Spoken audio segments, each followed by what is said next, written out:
We have all been in a meeting where someone says, we need to be more innovative, but nobody can actually explain how to make that happen. These are organizations where innovation gets regulated to a buzzword and a value statement instead of becoming the driving force behind breakthrough products and innovation. This discussion will change that, providing practical insights into how to build and sustain a culture of innovation, not through motivational speeches or innovation theater, but through practical systems, processes, and frameworks that actually work. My guest is Ben Brenton, Chief Innovation Officer at Snap-on, who for the last 18 years has built what he calls a culture of fearless innovation at a company known for making the tools that fix the world. Love that tagline. Ben took a traditional manufacturing company and transformed how they approach product development by putting customer insights at the center of everything and creating systems that encourage calculated risk-taking. He's done this across industries, from consumer goods at Kraft and PepsiCo to tools at Snap-on, supporting that these principles work regardless of your market. You'll hear practical guidance that separates companies that consistently deliver breakthrough products from those that just hope innovation will somehow happen. Also, if you're listening and rather watch us have the discussion, go to our YouTube channel, search for Product Mastery Now on YouTube. Let's jump in right after this. How can you unlock your full potential as a product manager? We're sharing the product management insights you need. They are based on the 7 research-backed knowledge areas for product mastery. You'll learn to create products customers love, enhance your influence, and elevate your career.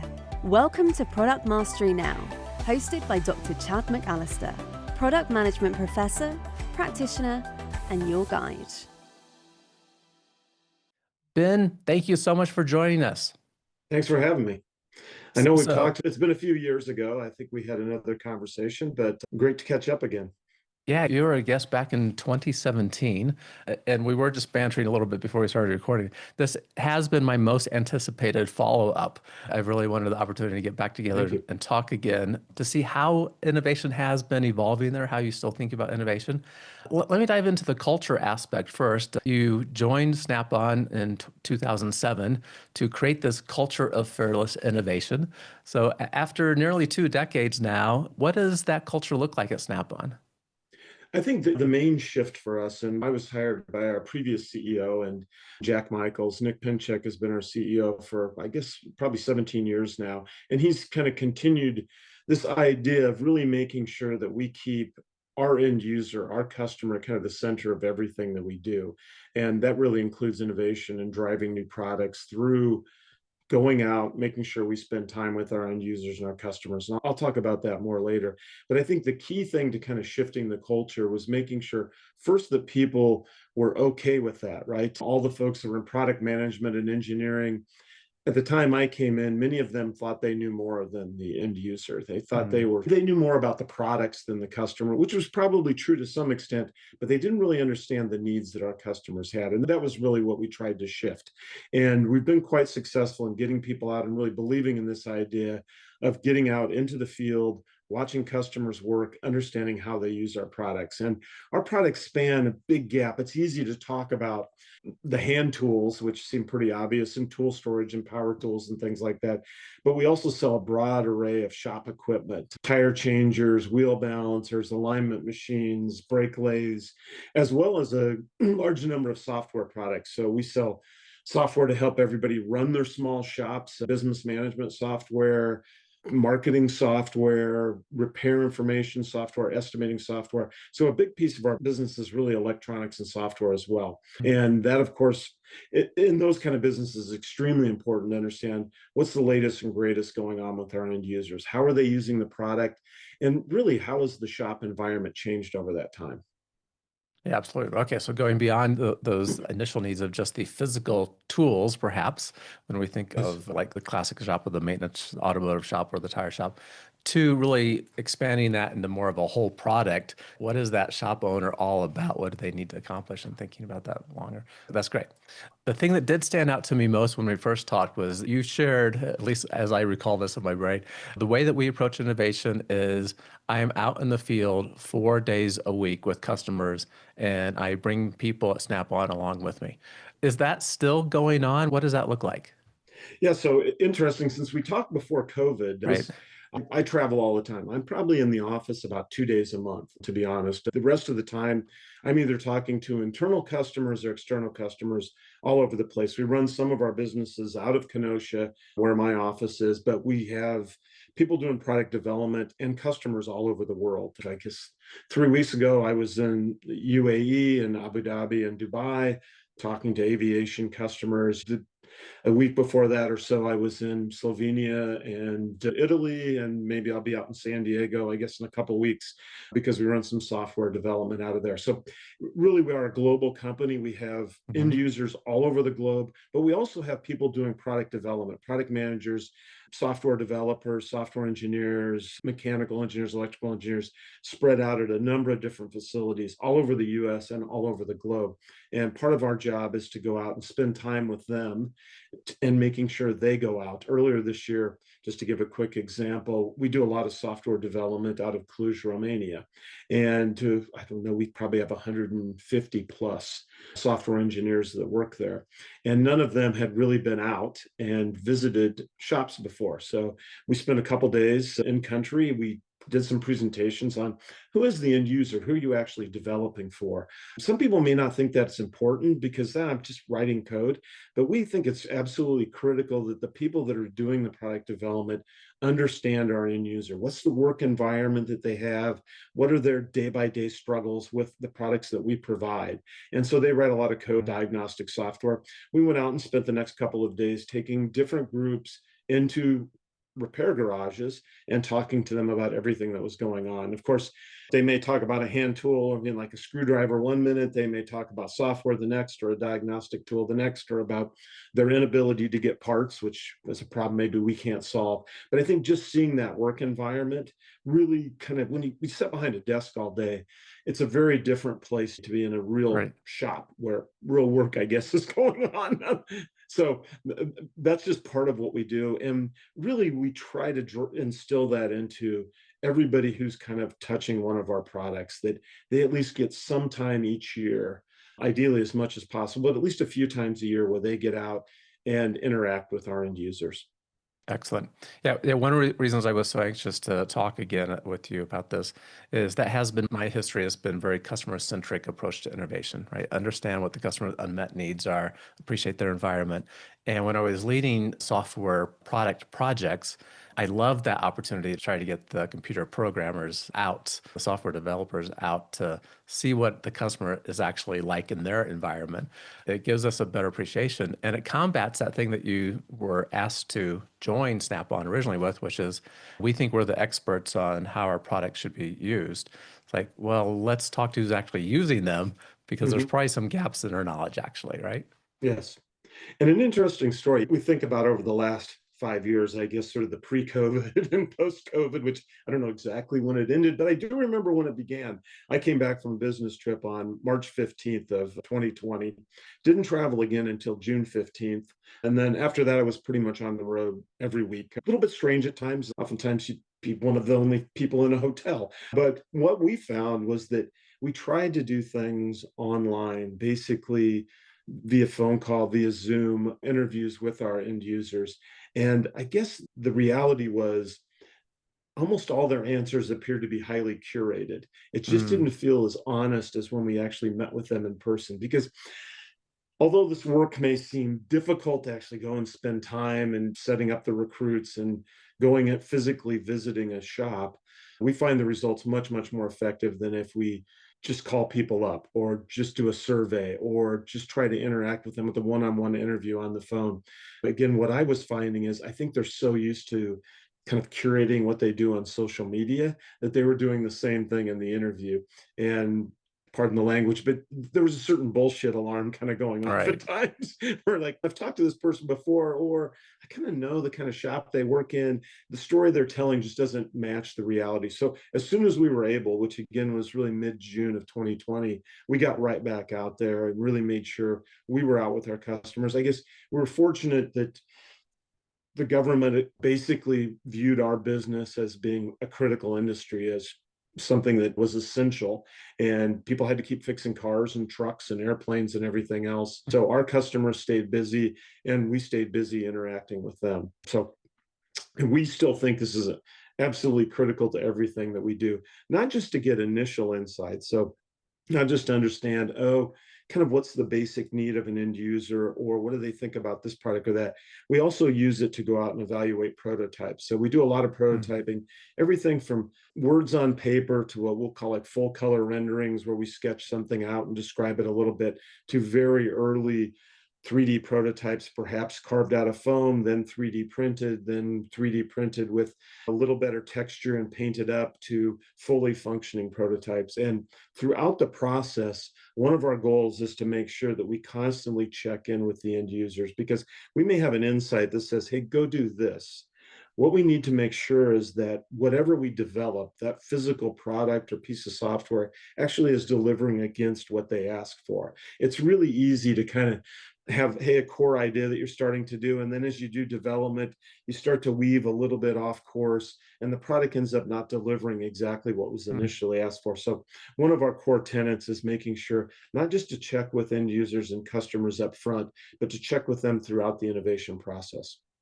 That's great. Do you have an example of that may have come up in the field as you're out observing a customer use a tool and you go, oh, we've missed something here?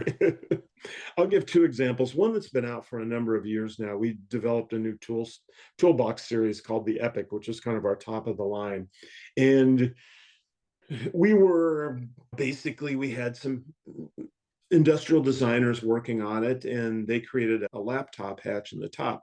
The issue was they were all using like air books and super thin laptops, whereas most of our customers were using like Panasonic Toughbooks, super thick encased laptops. And the first time we took out this prototype, and we spent a lot of money making it, this was a fully functioning welded metal prototype, 60 inches long, 5 feet high too. So it was quite large. And we then realized that nobody's Toughbook would fit in there. We also had some issues with the power drawer, that we hadn't sized it exactly right. And one of the key takeaways then wasn't just to check in with customers early in the process. It was actually internally, it's easy to have these sort of, I'll call them like fiefdoms between different product groups. So you've got diagnostic tools as a different product group than hand tools, that is different than tool storage, that is different than power tools. And they all work kind of in a bit of a silo. And one of the things we drove to after that, and had been trying to do a little before, but was this idea of collaboration and getting people from different product groups to kind of talk to each other. Because clearly, if we had talked to the folks in diagnostics, we would have sized this out right the first time.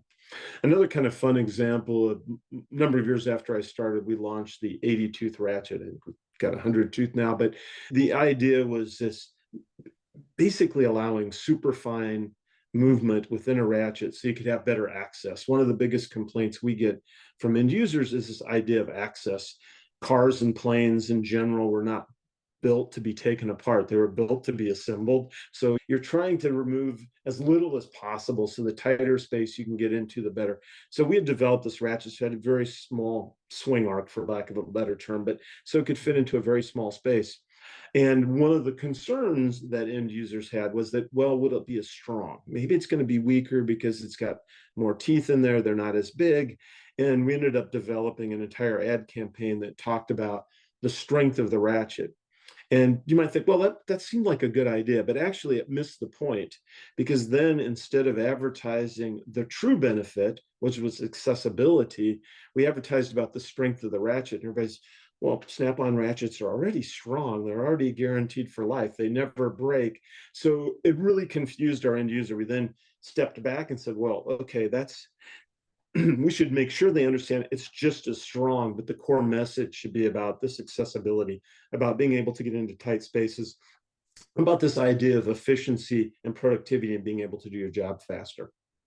Yeah, fantastic. Yeah, good examples of what you learned from actually interacting with the customer and seeing what their environment is like in the process. You've already given some good detail on that, but I'm hoping we can just go maybe a level lower in terms of, how does this mechanically happen? I assume you have people help you with the recruiting part, like we're going to set up customer visits. How do you think about who you're taking with you on those? What do you do after you see some things, collect some data? What happens next? Can you kind of walk through someone listening that says, okay, how can I actually try to do this? Yeah, so you packed a lot into that question. So I'll try to talk about kind of the upfront, the middle, and the back end. So as we go on up front, one of the things we oftentimes do is we're working with different product groups across the company. We want to understand, what are they interested in? Is it a product category? Is it a particular end user type? Is it a specific product? Do they have a specific question? Once we kind of paint that out, then we have an idea who we want to go talk to. Now, we have one huge advantage, particularly in the US and in North America, with our franchise network. So much of Snap-on is sold through what we call the van channel, the tools group. And these are probably, if you've seen the white vans with the red Snap-on and them driving around, those are franchisees. They don't actually work for us. They own a franchise.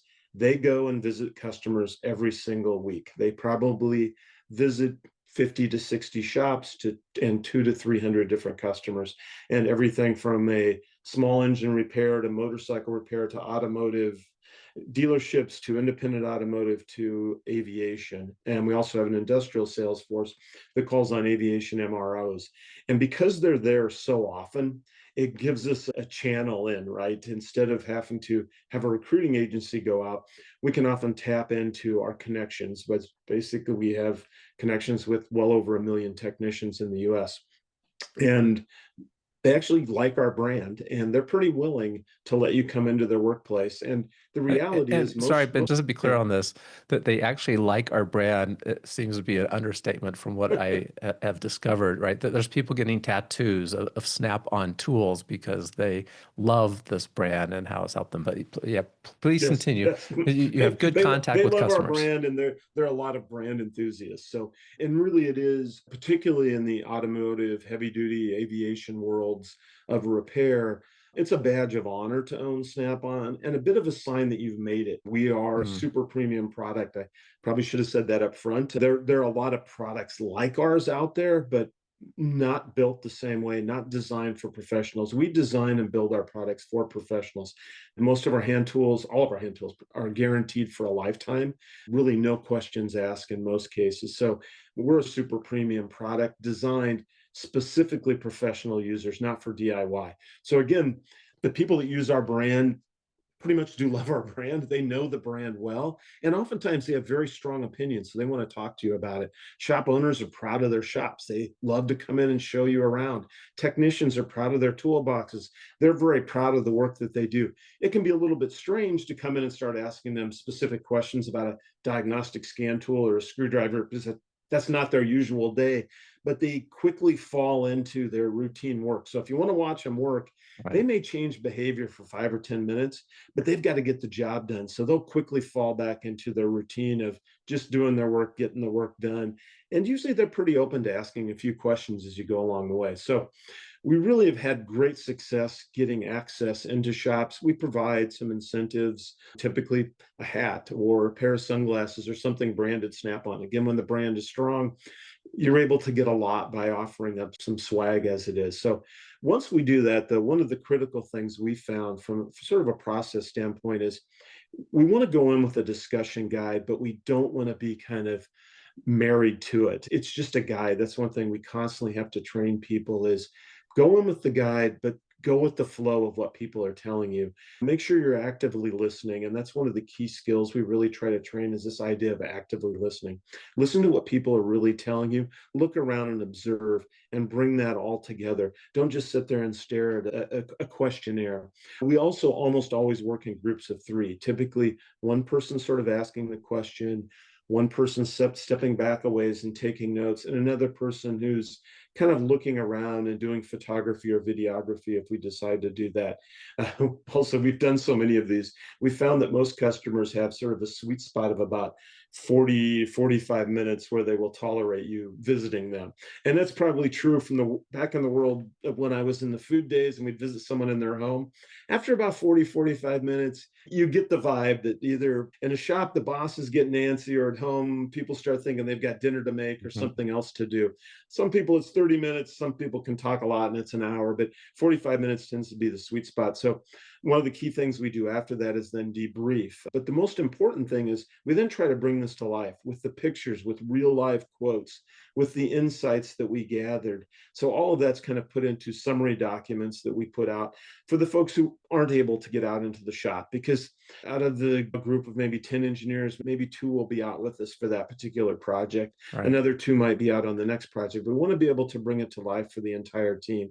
The other thing that's absolutely critical, and this to me is one of the key pieces that I've tried to coach our folks on, and we've tried to really push hard on, is we have to come up with basically an answer, a piece of innovation. It's one thing to have the insights, it's another thing to have some great quotes, but we have to basically say, what should we go do? What's the solution? What's the innovative new product or services? What's the recommendation?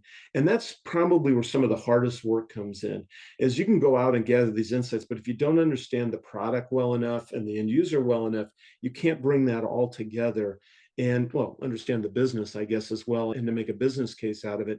You got to bring it all together as in a story that doesn't just say, hey, we talked to this person, they told us this, here's a great quote, here's a cool picture. We also have to say, this is what you should go do.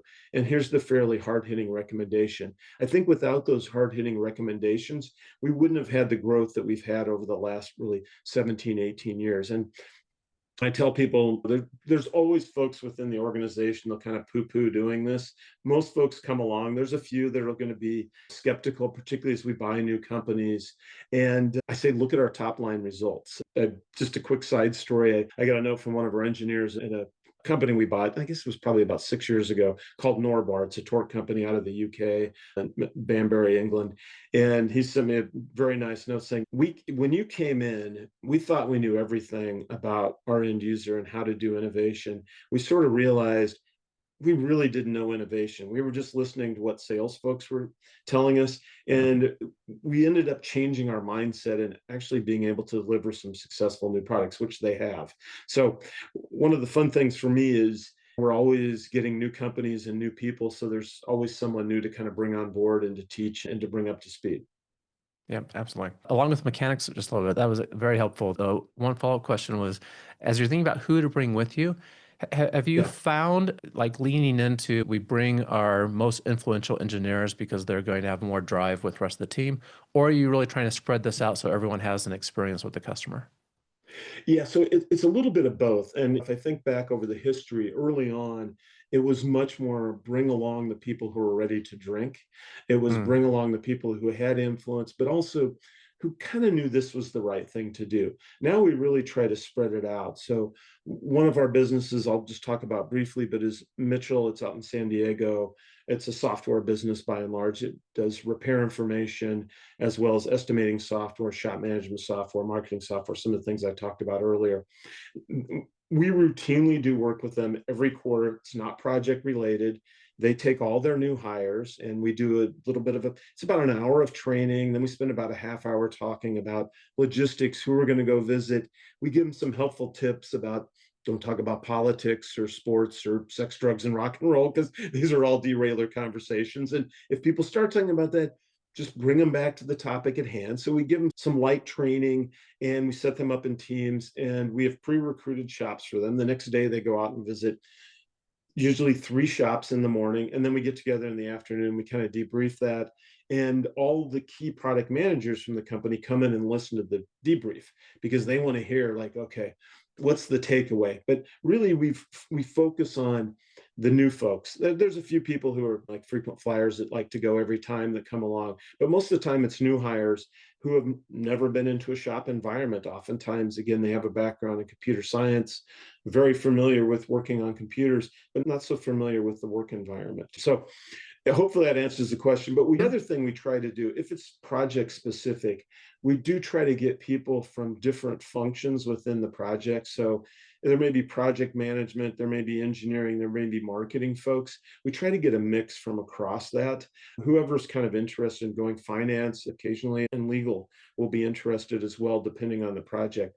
And we'll bring them along just because you find if you just did it with engineers, you get sort of one perspective, but oftentimes right. having people from different functions, that diversity of thought really helps with those both the insights, but also what are we going to do next? Because people come at it from a different angle depending on their background. Yeah, absolutely. Okay, that's great. You have been there since 2007, right? So you're going to get close to, we're coming up on 2 decades here, close. You have outlived most chief innovation officers' careers in one company. And you've also kept up what some people would say is a very expensive research methodology, right? Doing ethnography with the customer, regularly out all the time with customers, right? You're 2 days in the office. What do you attribute that to? The longevity of successes here, in spite of the expense, and frankly, what's against you often when it comes for the CIO world? Yeah, I think the first thing is really support from the top, both from our CEO as well as our three mega BU presidents, as well as the BU presidents under them, and our chief financial officer, our CFO as well. In addition, well, myself and the CMO, our CMO is someone who actually worked for me at Pepsi. I brought into the company. So we have a very close relationship and do a lot of projects together. So I think support from the top, because that always needs to be there. I think also, we've been given a decent enough budget to do the work and a decent enough travel budget. But probably the most important thing is we've seen results, not Yeah, just from the top line for the company, but I think the individual product groups that have worked with us, they actually love doing the work and love the results that they get. If they didn't get the positive results and sort of the positive feeling and learning from it, if they didn't feel like they learned something new, I think then it would have been a struggle. I think personally, for me, the other thing is I mentioned we've kind of consistently bought new companies and brought them in, but we also have such a diverse breadth of products and product lines that it always feels new every day. I think if it had just been one product category, I probably would have gotten bored at some point in the past. But the reality is we have so many different products, so many different customer types, and so many different consumers and end users across the globe. It's really helped to keep me excited and the team excited. right. And one other just funny, quick historical thing, I was in a quarterly business review with our CEO the other day, and he was kind of looking at the numbers because not just for my group, but the marketing team. He's like, how do you have this many people? Where did these all come from? He goes, when you started, how many people were in marketing? How many people were in innovation? I said, well, at that time, there was one person in corporate marketing and one person in innovation 18 years ago.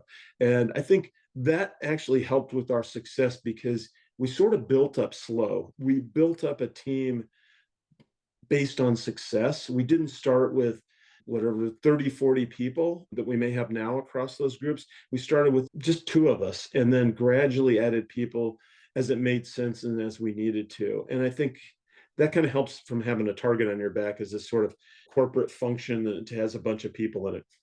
Right. Yeah. Yeah. Building on those successes is very, very important. Had the opportunity to do so.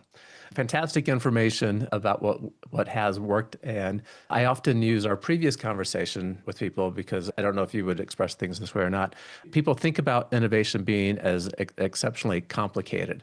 And my response is like, yeah, it's not simple, but or depending how you use these words, right? It's not a simple thing to accomplish, but it's kind of easy to think about what you need to do. And for example, Ben Brenton at Leading Innovation for Snap-on Tools just gets out and talks to customers all the time, right? And brings people with him from the product teams and other areas of the company to understand what customers need. And that's kind of my view too of like, well, how do we make innovation simple? It's like you spend time with customers and understand what you're not doing for them that you could be doing for them. Yep. Yeah, that's exactly right. And I think it's part of it is understanding the product and the product line. Part of it is understanding, in our case, we largely produce products that work on something else. So we need to understand the industries that we serve and that our customers serve as how is an electric car different than an internal combustion car? How is a carbon fiber airplane different than an aluminum airplane? So understanding that is important as well, but it's mostly about understanding the product and understanding how people use it and really where are you missing the boat. And again, sometimes it's very small things, very small tweaks to the product. Sometimes it means, hey, we're completely missing a category that we need to get into, and we better go after that quickly. I think one of the other things on innovation is that where it gets complicated oftentimes is at the end when it comes to launch. And I think people sometimes get too hung up in worrying about the success of the product and how big is it going to be and the metrics and everything else. I can tell you, particularly in past lives, we there were times we spent so many months and even years analyzing the prospect of a new product that in the meantime, somebody who was smaller and nimbler launched something very similar to that and was quite successful. And then we ended up having to buy them. Right. So I think that it's easy to say no one wants a new product that's going to fail. Nobody wants a new product that's going to be margin dilutive to the business. But there is just this element of just doing it. You have to get out and actually make it happen. Fantastic. As we're wrapping up, you are also going to be at my favorite product innovation conference each year. So we will be in Chicago together this September. That's September 13th to 16th is when the conference is. And this is PDMA's conference. It's the Product Development and Management Association. You'll be keynoting there and sharing more information and insights about how you've made innovation work at Snap-on and how you see innovation work in organizations. The conference itself is called the Ignite Innovation Conference, but you find out more information at pdmasummit.com. And it is my favorite conference, a good group of people to talk to, a lot of people with deep experience there to run into, and a great first-time experience as well to just find out more about product innovation. We use product in a very broad sense, right? It's service, it's solving problems, it's not just physical products. So Ben, I'm looking forward to seeing you at the conference and appreciate you speaking this year at the conference as well. Yeah, I should have some great photos of some Snap-on tattoos to show at that as well. So That will be a highlight, right? Did you happen to have one that you sport yourself? I do not. I just thought I should ask. So I should, but I don't. maybe we can talk to the conference organizers about adding a tattoo effects. So it doesn't have to just be Snap-on. Hey, we can see. We do like innovation quotes here. What quote do you have for us and what does it mean to you? I'll do two real quickly because Okay. one thing I just finished up on was this idea of launch. But I think for me, the biggest mistake in innovation are the products you don't launch, not the ones that you launch and fail. The other thing is because what we oftentimes do is really about storytelling. I think, and this was in, I think Dvorsky actually said it first, but the general idea is that no one ever makes a decision based on data. People only make decisions based on great stories. So great Yeah. stories, that's how you convince people to do things. That's how you convince the CEO to approve a new product launch. Have that story that kind of holds together from insight to this is the product and this is what people are asking for. So be able to tell a great story. Don't always worry so much about the data. Yeah, absolutely. And I find stories carry themselves more easily when you have the customer's perspective, right? Yes. The story came out of a real experience with a customer. So great. Thank you for sharing both quotes. For people that want to find out more about Snap-on, more about yourself, how can we do that? Yeah, so just I would go on to snapon.com. You can learn about the company in general, as well as get an idea of the breadth of our products. We're a publicly traded company, so I can't really pitch anything more than that. I would say we do have a marketing campaign. We started right before COVID. It got derailed a little bit, but it's called Makers and Fixers. So you can look up Makers and Fixers if you want to see kind of who our end users are, because the idea of this Makers and Fixers campaign is really to celebrate our end users. And we have both photos we've taken as well as photos and stories that our end users have submitted from all over the world. So if you want to have a little fun, you can take a look at that as well. That's great. Yeah, it sounds like a thing I would enjoy looking into. I hope listeners do as well. Ben, thank you again for joining us for another interview and sharing your experience leading innovation. All right. Thank you very much. And listeners, if you want to find the show notes, so the written version of what we discussed, simply go to productmasterynow.com/548. The links to the information we discussed will be in there as well. As always, everyone, keep innovating. Thank you for listening to Product Mastery Now, where product leaders and managers gain product mastery through practical knowledge, influence, and confidence. By listening, you are becoming a product master, creating products customers love. Find additional resources at productmasterynow.com. Keep innovating.